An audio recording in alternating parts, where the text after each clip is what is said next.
कांसी राम जी ने जिस तरह से उत्तर प्रदेश में सरकार का दावा पेश किया, सरकार बना दिया, आप कम बड़ी बात समझते हैं इसको? उस नहीं, सांप्रदायिकता की काट उन्होंने खोज ली कि उस सांप्रदायिकता की काट को कैसे हम अंजाम देंगे। ये बहुत बड़ी घटना है उस समय की। हमारे देश में सामाजिक न्याय के सवाल को, यानी कि सामाजिक न्याय जब मैं कह रहा हूं तो मेरी इसकी अपनी एक परिभाषा ये है, जो मूलतः समानता की बात करती है, हम वहां जी, तक जाते हैं। और जी, मैंने ये देखा है कि इस देश में जब भी इस सामाजिक न्याय की जब भी बात होगी तो उसके जी, सामने सबसे बड़ी चुनौती सांप्रदायिकता की चुनौती खड़ी की जाती है, सबसे बड़ी चुनौती उसके सामने। तो कांसीराम जी को हम इसलिए ये भी याद करते हैं कि वो उत्तर भारत में एक ऐसे संगठक के रूप में हमारे सामने आते हैं जिनके पास एक सांगठनिक कोई बना बनाया ढांचा नहीं था, वो केवल एक व्यक्ति थे।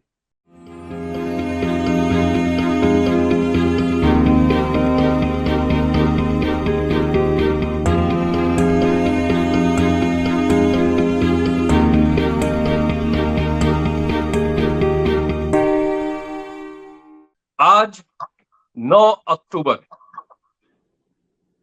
बहुजन समाज पार्टी के संस्थापक, सोशल एक्टिविस्ट, संगठनकर्ता, कई संस्था बनाने वाले मान्यवर कांशीराम का परिनिर्वाण दिवस। आज अम्बेडकरनामा के 2 लाख सब्सक्राइबर पार कर चुके हैं। अम्बेडकरनामा पूरे सभी साथियों की ओर से मान्यवर कांशीराम जी को आदरांजलि। और आज बात करने जा रहा हूं वरिष्ठ पत्रकार, संपादक अनिल चमरिया साहब से, और एक खास पहलू पर बात करूंगा कि कांशीराम किस तरह के संगठनकर्ता थे। कई भाषाओं में उन्होंने अखबार निकाला। उस जमाने में जब पैसे संसाधन की कमी होती थी, घर घर अपनी आवाज बहुजन संगठक के माध्यम से और कई तमाम अखबार पत्रिकाएं उन्होंने प्रकाशित किया, लोगों के बीच पहुंचाया। क्या उनकी भूमिका थी, इन सब पर बात करने के लिए अनिल चमरिया साहब हमारे साथ अम्बेडकरनामा में हैं। और दिलचस्प बात यह है कि जिस समय राष्ट्रीय फलक पर कांशीराम जी का उदय हो रहा था, अनिल चमरिया साहब पत्रकारिता के जीवन में उनकी भी शुरुआत हो रही थी। इसलिए जानना इनका व्यक्तिगत अनुभव भी है और उन्होंने कांशीराम पर लिखा भी। दोस्तों, इस एपिसोड में आप कांशीराम जी के उस पहलू को विस्तार से जानेंगे। स्वागत है सर अम्बेडकरनामा में। बहुत हाँ, दिन बाद शुक्रिया, बहुत बहुत धन्यवाद, बहुत बहुत धन्यवाद। बहु- बहुत दिन बाद, ये तो आपका अपना प्लेटफॉर्म है। जब भी कुछ कहना है तो मुझे सिर्फ आप सूचना दे दीजिए, लेकिन मुझे ही याद करना होता है। हाँ, ये तो सही है, बिल्कुल अपना प्लेटफॉर्म है। हाँ। तो आज कैसे कांशीराम जी को याद किया जाए, अम्बेडकरनामा की ओर से आदरांजलि। कांशीराम जी को कैसे याद किया जाए एज ए संगठनकर्ता, खास तौर से मीडिया को लेकर। आ, कांसीराम भी, मान्यवर कांसीराम जी को हम कई तरह से याद कर सकते हैं, जी, लेकिन आज जो सबसे जरूरत है वो एक संगठक के रूप में ही याद करने की जरूरत है। जी, और इस बात से मैं सहमत होता हूं, और इसलिए सहमत होता हूं कि आज सबसे ज्यादा बिखराव संगठन के स्तर पर हो रहा है। जी, संगठन एक तरह से धुरी होती है, समाज को किस दिशा में ले जाना है, समाज का निर्माण कैसे करना है, इसकी एक धुरी का काम करता है संगठन। जी, और संगठन को बनाने वाले यानी संगठक जो होते हैं, वो अपने भीतर जिस तरह का सपना देखते हैं, जिस तरह के समाज को वो बनाना चाहते हैं, गढ़ना चाहते हैं, उसके अनुरूप यानी उसी के उस सपने को साकार करने के लिए जो कारगर हो सकता है संगठन का ढांचा, उस तरह जी, का संगठन वो तैयार करने की कोशिश करते हैं। हम्म, तो कांसीराम जी को हम इसलिए ये भी याद करते हैं कि वो उत्तर भारत में एक ऐसे संगठक के रूप में हमारे सामने आते हैं जिनके पास एक सांगठनिक कोई बना बनाया ढांचा नहीं था, वो केवल एक व्यक्ति थे। जैसे मान लीजिए कि हमने बहुत सारे संगठनों को खास तौर से उत्तर भारत में बनते हुए देखा है, और उसके बनने में एक लंबी प्रक्रिया रहती है। न केवल लंबी प्रक्रिया रही है, बल्कि मैं ये कहूं कि संगठन के ढांचे के बनने के बाद ही उसका विस्तार हो पाया है, किसी भी संगठन का। इवन की कम्युनिस्ट पार्टियों ने भी जो अपना विस्तार किया वो संगठन के जरिए ही किया।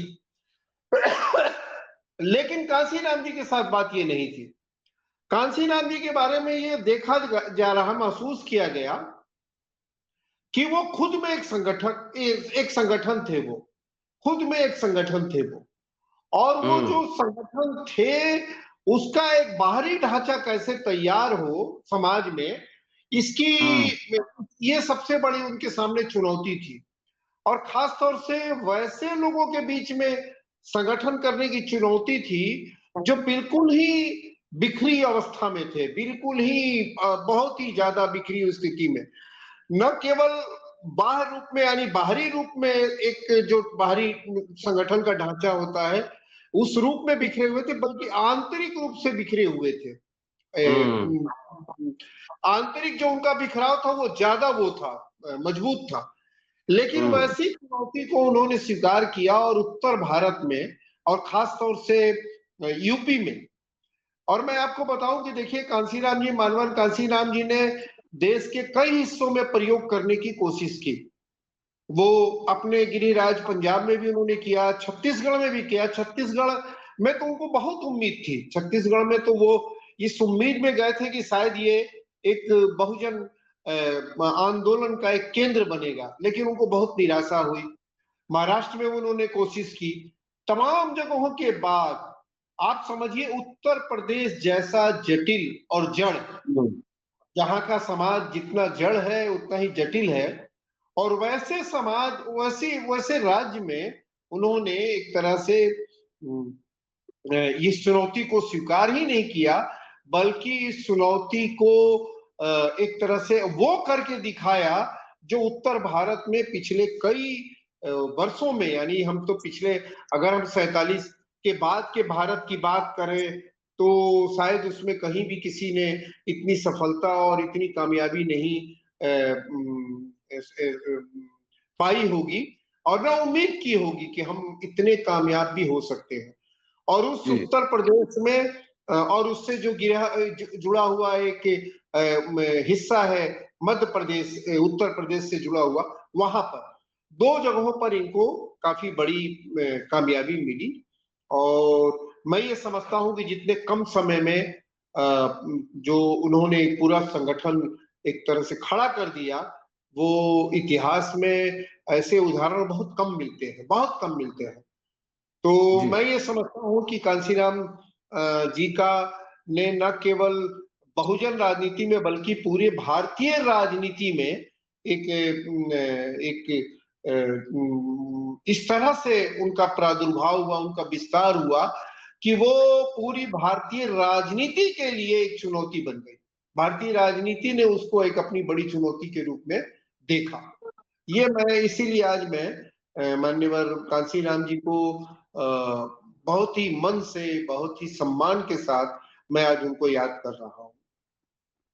आप तो उस समय एकदम 80 के दशक में युवा थे, आप मिले उनसे कभी? हाँ, नहीं 80 के दशक में तो नहीं मिले, लेकिन मिले उनसे, मुलाकात मेरी है उनसे। और हमारी मुलाकात मतलब आमने सामने की मुलाकात हमारी यहाँ, जब वो दिल्ली में रहे तब दिल्ली में, या फिर वो हिमायू रोड में जब उनका उनको वो रह रहे थे मायावती जी, और वो वहां पर तो और यहाँ पर गुरुद्वारा रकाबगंज में, इस जगहों पर दिल्ली में ही मुलाकात हमारी हुई। और दिल्ली से पहले हमारी मुलाकात उनसे नहीं हो पाई थी, क्योंकि हम लोग भी हम बिहार में सक्रिय थे, और बिहार में इन्हीं सवालों पर, जिन सवालों पर वो लगातार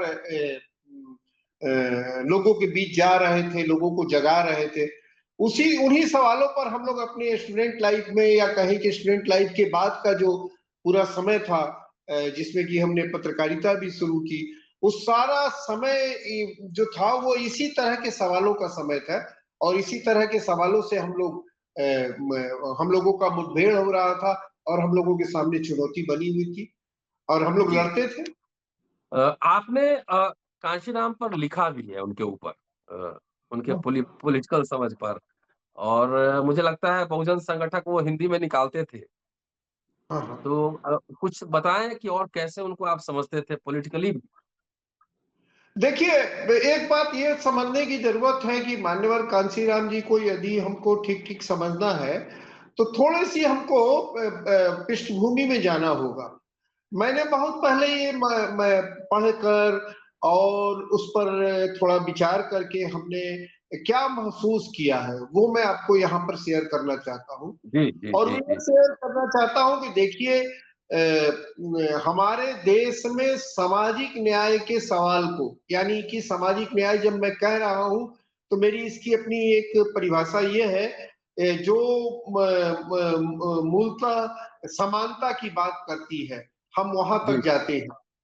और जी मैंने ये देखा है कि इस देश में जब भी इस सामाजिक न्याय की जब भी बात होगी, तो उसके जी। सामने सबसे बड़ी चुनौती सांप्रदायिकता की चुनौती खड़ी की जाती है, सबसे बड़ी चुनौती उसके सामने। हम्म।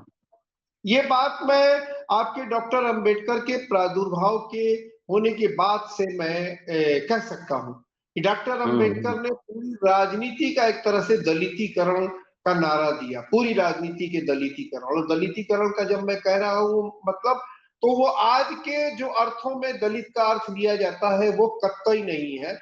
दलितीकरण एक पूरा समाज की संरचना और समाज का दर्शन, वो उससे मेरा आशय है, दलितीकरण से।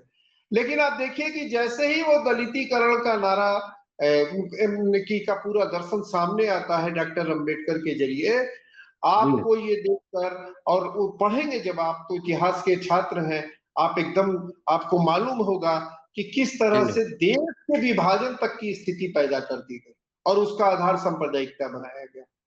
मैं हम्म। इसलिए पृष्ठभूमि में ये बात इसलिए कह रहा हूं कि मैं ठीक वो दिन याद दिलाना चाहता हूं जब मान्यवर कांशीराम जी का प्रादुर्भाव हुआ। वो 1984 का समय, और हम्म। ये जो हिंदुत्व की जो लोग बात करते हैं, सांप्रदायिक हिंदुत्व की जो बात करते हैं, उसका वो चरम काल था। आपको याद होगा blue star operation, golden temple पर सैन्य कार्रवाई, ये चरम था वो हिंदुत्व का। वैसे समय में, जिस समय की मान्यवर कांशीराम जी ने राजनीति के बहुजनकरण का नारा दिया, यानी कि वो दलितीकरण की बात कर रहे थे डॉक्टर अंबेडकर, और उससे निकलकर इन्होंने बहुजनकरण का नारा दिया मान्यवर कांशीराम जी ने। और फिर उनके सामने वही चुनौती खड़ी हुई जो उस समय डॉक्टर अंबेडकर के सामने खड़ी हुई थी। आपने देखा होगा कि उस समय किस तरह से हिंदुत्व का जो वो था, जो हिंदुत्व जो था, कितना उग्रता के साथ जी उग्रता के साथ वो हमारे सामने आया। सिखों के कत्लेआम हुए पूरे देश में। वो दरअसल जी। वो हिंदुत्व का पूरा वो उभार था। उभार कहें, हम्म। उसका एक तरह से उसको एकदम जितना उग्र बनाया जा सकता था उस समय बनाया गया। तो मैं ये कह रहा हूं कि जब भी इस देश में इस तरह की समानता की जब भी बात, और खासतौर से सामाजिक न्याय की जब भी बात आएगी, सांप्रदायिकता की चुनौती उसके सामने सबसे बड़ी होगी।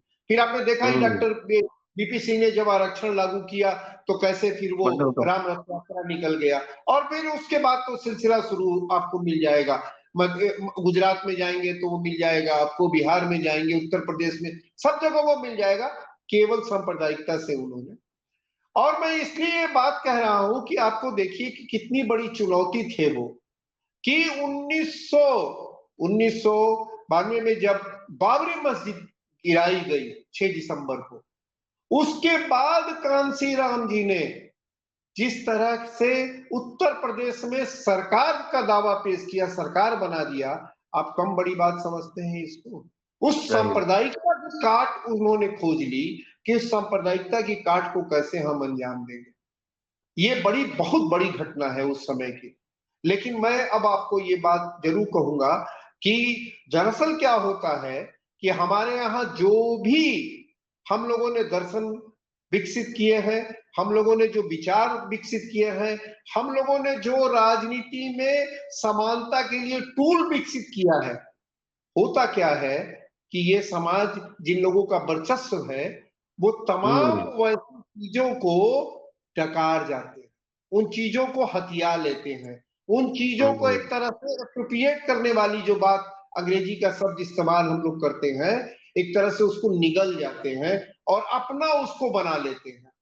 आप जितनी भी चीजों को आप देखेंगे, जितनी भी विचारधाराएं हैं, टूल्स हैं, वो सब कुछ सोशल इंजीनियरिंग का टूल डॉक्टर मान्यवर कांसी राम जी ने विकसित किया बहुजन करण का नारा, बहुजन करण के नारे के साथ, और उस सोशल इंजीनियरिंग को ही टूल बनाया सांप्रदायिकता ने। आपको ये भी ध्यान होगा कि जब ये बड़ी चुनौती आ गई तो नारा आया कि हमें सोशल इंजीनियरिंग का इस्तेमाल करना पड़ेगा, सोशल इंजीनियरिंग करनी पड़ेगी। आप सोचिए, कांसीराम जी ने उसको समाज को बनाने के लिए सोशल इंजीनियरिंग का इस्तेमाल किया, और यहां पर उसी टूल का इस्तेमाल समाज के विभाजन करने और समाज को तोड़ने के लिए फिर उसी टूल को इस्तेमाल करने का आह्वान किया गया। और वो सोशल इंजीनियरिंग में बहुजन जो पूरा बहुजनकरण की जो प्रक्रिया थी उसको एक तरह से एक खंडित करने की कोशिश शुरू कर दी। और आपको मालूम है कि सांप्रदायिकता का सबसे बड़ा आधार जातिवाद है, सबसे बड़ा आधार जातिवाद है, और उसने खंड खंड में पूरे बहुजन का जो दर्शन एक विकसित हो रहा था उसको खंड खंड में बांटने की कोशिश उसी समय से जो शुरू की है उसका सिलसिला अभी तक चल रहा है। उसको फिर रोकने वाला कोई नहीं बचा। फिर उसके बाद तो मान्यवर खुद ही एक तरह से इतनी अपनी ऊर्जा लगा चुके थे समाज में कि अब उनके पास बहुत शारीरिक जो ऊर्जा थी वो लगातार उसका क्षरण होता चला गया, वो खत्म होती चली गई, इसीलिए वो फिर बहुत कुछ अपना रोल नहीं अदा कर पाए। इसीलिए मैं कांसीराम जी को बहुत ही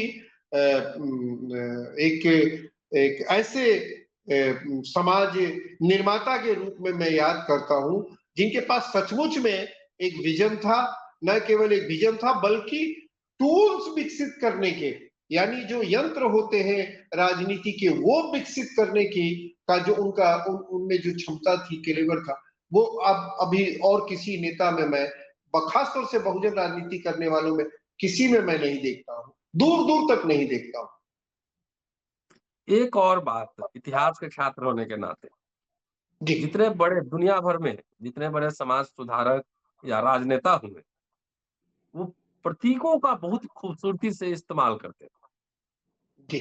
जैसे गांधी नमक का इस्तेमाल करते थे, डॉक्टर अंबेडकर ने पानी का इस्तेमाल किया महान आंदोलन, कांशीराम जी भी प्रतीकों का बहुत इस्तेमाल करते थे। किस किस तरह से इस्तेमाल करते थे जरा इसके बारे में बताएंगे कुछ? बहुत सारे बहुजन नायकों को स्थापित किया उन्होंने। हाँ, लेकिन उसमें देखिए मैं कहूंगा कि कांसीराम जी की उसमें थोड़ी सी चूक थी।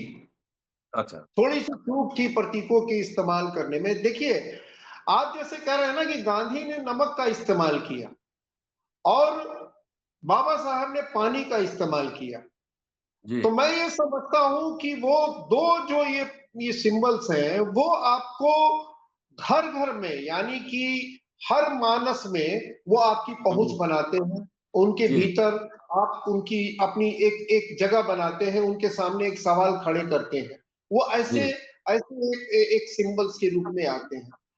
बाबा साहब मान्यवर काशीराम जी ने इन जो बुनियादी जो कुछ सवाल होते हैं, बुनियादी सवालों से जोड़ने की बजाय वो प्राइड वाली जो भावना थी, यानी कि गर्व करने वाली जो बात थी, उसको उन्होंने सर्वोपरि रखा।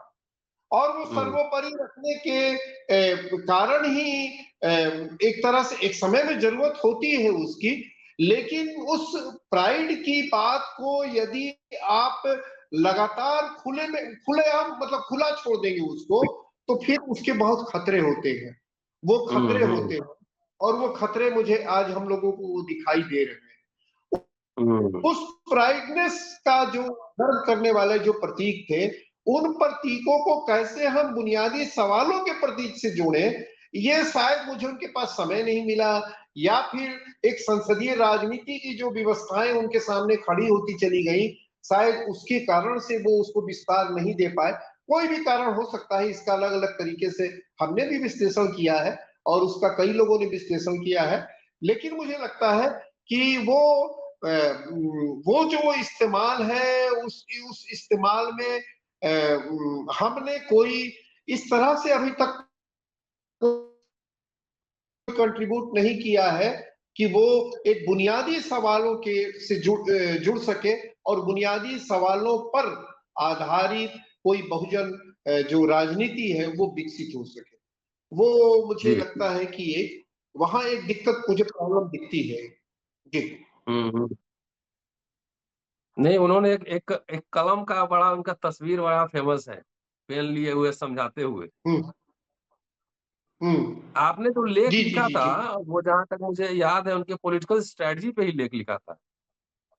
हाँ हाँ, पॉलिटिकल स्ट्रेटजी मैंने कई बार लेख लिखा है, उनके हाँ स्लोगन्स हाँ। पे भी लिखा है हमने, उनके स्लोगन्स पे भी लिखा है हमने, जो जो वो स्लोगन्स लगाते रहे हैं, फिर उसके जी उसमें आए परिवर्तनों पर भी, उनके बदलाव पर भी हमने काफी मतलब बारीकी से उसको हमने समझने की कोशिश की है और उस पर लिखा है हमने। इसमें मतलब मैं उनको एक बहुजन राजनीति की दिशा में को बहुत आगे ले जाने वाला और बहुत तेज गति से आगे ले जाने वाले एक बड़े कद्दावर नेता के रूप में मैं उनको एक्सेप्ट करता हूं। लेकिन उनकी जो दिक्कतें रही हैं, जो मेरी समझ में दिक्कतें आती हैं, या जो आलोचनात्मक एक रवैया होता है मेरा, वो मैं रखने की कोशिश करता हूं। उनको अपने साथ बनाए रखकर, उनको अपने हम्म साथ बनाए रखकर मुझे जो बात कहनी होती है कि कैसे बहुजन जो राजनीति है, कैसे उसका और आगे हम विस्तार कर सकते हैं, विकास कर सकते हैं, इसको ध्यान में हम्म रख के हम अपनी बात को कहते हैं, उनकी बातों को उठाते हैं। जैसे अभी जिसकी जितनी संख्या बारी, उसकी उतनी हिस्सेदारी। अब इसकी हमने एक तरह से नई व्याख्या की है कि वो जब ये नारा लगा रहे हैं, वो दौर कौन सा था, और ये बात जब वो कह रहे हैं तो वो किसी एक जाति के लिए नहीं कह रहे हैं, वो पूरे हम्म। बहुजन राजनीति के संदर्भ में बात कर रहे हैं। डेफिनेटली ये कह रहा हूं कि डेफिनेटली। जिसकी जितनी संख्या भारी का मतलब, यदि हर जाति वाले ये सोचेंगे कि हमारे लिए ये नारा है, तब तो फिर कांसीराम को आप नहीं समझ पाएंगे, और नहीं समझ पाए। कांसीराम की राजनीति के आप विपरीत दिशा में चले जाएंगे। तो मैंने नहीं, उस तरह उल्टा। से उनकी स्लोगन की हमने नई तरह से एक व्याख्या की है, जो शायद वो हम कुछ संकलन निकाले तो शायद उसमें आए ये बात। नहीं नहीं, डेफिनेटली वो जो नारा दे रहे थे, तो वो कम्युनिटी के संदर्भ में दे रहे थे, SC ST OBC के संदर्भ में दे रहे थे, जाति के संदर्भ में नहीं दे रहे थे। हाँ लेकिन बिल्कुल बिल्कुल। कांशीराम जी के बाद के जो पीढ़ी के जो नेता थे, मुझे लगता है हाँ अमूमन उन्होंने जाति के संदर्भ में ही समझ लिया इस बात को। बिल्कुल बिल्कुल, उसका इस्तेमाल करते हैं, उसका जी जी इस्तेमाल जी। करते हैं। हाँ हाँ। और वो से नेता केवल और केवल उग्रता फैलाने का काम करते हैं, कोई विचार नहीं देते हैं। जी कांसी जी राम जी ने विचार के बीज बोए, लेकिन अभी जो नेता उसके बाद आए हैं, वो केवल MP MLA बनने के लिए, अपने खुद बनने के लिए और अपने परिवार के लोगों को बनाने के लिए, वो लोगों के बीच में उग्रता का एक भाव पैदा करते हैं कि आप, आक्रामकता का मतलब उग्रता नहीं होता है, एक बुनियादी हम्म। फर्क है। आक्रामक होना अलग चीज होता है, उग्र होना अलग चीज होता है। जी जी जी। आक्रामकता में आप अपने विचारों के साथ, अपने विचारों पे खड़े रहते हैं, और अपने विचारों को आप जितनी मजबूती से रखना चाहिए उतनी मजबूती से रखते हैं। जी। लेकिन आपने क्या किया, नेताओं ने क्या किया है, इन नेताओं ने ये किया है कि उस आक्रामकता को उग्रता में स्थापित कर दिया कि यही उग्रता जो है वही विचार होता नहीं है, बस हाउ हाउ हाउ हाउ शोरगुल होता है, और उसमें शोरगुल में हाउ हाउ में वो लोगों को इसीलिए विचार नहीं मिल पा रहे हैं, एक जी चिंतन जी। प्रक्रिया नहीं। कांसीराम जी ने सोची ना कि एक सब कितने बड़े समुदाय के भीतर एक चिंतन प्रक्रिया शुरू की। भाई हम्म सोचिए 93 में, आप सोचिए, कल्पना कीजिए कि उत्तर प्रदेश जैसे राज्य में 67 MLA उन्होंने जीता है, और हम्म एक MLA की पृष्ठभूमि कोई राजनीतिक उनको विरासत में राजनीति में नहीं थी, उनकी पृष्ठभूमि किसी की भी नहीं थी, नॉट ए सिंगल एमएलए। और सबसे बड़ी बात कि 9 ऐसे विधायक थे जो कि एससी यानी कि शेड्यूल कास्ट के थे, लेकिन सामान्य सीट से जीत के आए थे, जनरल सीट से जीत के आए थे। आज है किसी में हिम्मत, किसी में आज हिम्मत है और किसी में ये विचार पैदा करने की क्षमता है कि वो एक भी सीट किसी भी एससी या किसी भी एसटी को वो जनरल सीट से जिता दे, सामान्य सीट से जिता दे। किसी भी नेता में एक कुवत है, ये अब विचारों के स्तर पे कुवत है। केवल और केवल कमाल था कि वो लोगों के भीतर एक विचार पैदा उन्होंने किया और उस विचार की वजह से ही वो ये इसमें सफल हुए। 67 एमएलए जिता के लिए आए, आप मामूली बात समझते हैं। तो मैं ये समझता हूं कि अभी तो जो भी उनके नाम पर जो भी कर रहे हैं लोग, वो एक तरह से वो, मैं बहुत ही रूढ़ होके कभी गुस्से में आ जाता हूं तो रूढ़ होके बोलने लगता हूं, खाने कमाने का काम कर रहे हैं लोग उनके नाम पर। कोई उनके विचारों के, कोई उनके दर्शन के करीब नहीं जाने की कोशिश कर रहा, उसको समझने की, नए सिरे से उसको उसकी व्याख्या करने की कोशिश नहीं कर रहा। जी, तो ये दुखद है, दुखद है। जी, शुक्रिया। और फिर आपको याद दिला दूं कि अम्बेडकरनामा आपका अपना मंच है, जब भी कुछ बात आपको कहनी है तो आप आकर कहिए। मेरे पास कोई संसाधन नहीं है, अकेले क्लास भी लेना है, कॉलेज भी देखना है मैं और समझता तमाम हूँ और ये हम लोगों की ही कमी रह जाती है कि हम लोग बहुत कम आ पाते हैं, लेकिन हम जरूर भविष्य में ध्यान रखेंगे कि हम कम से कम 10 दिन 15 दिन पर आपके बीच में एक बार जरूर आए। हाँ, जी, जी, जी। जरूर आएंगे। तो शुक्रिया। और दोस्तों, ये अनिल चमरिया साहब थे, बहुत ही बारीकी से काशीराम जी को इन्होंने पढ़ा है और बहुत ही शानदार इन्होंने बात कही है कि काशीराम जी ने राजनीति में विचारों की आक्रामकता दी और आज के नेता उग्रता बांट रहे हैं। पूरा वीडियो देखिए, शेयर और सब्सक्राइब करते रहिए और परिवार के साथ बैठकर देखिए, क्योंकि अम्बेडकरनामा में मन की नहीं काम की बात होती है। शुक्रिया। जय हिंद।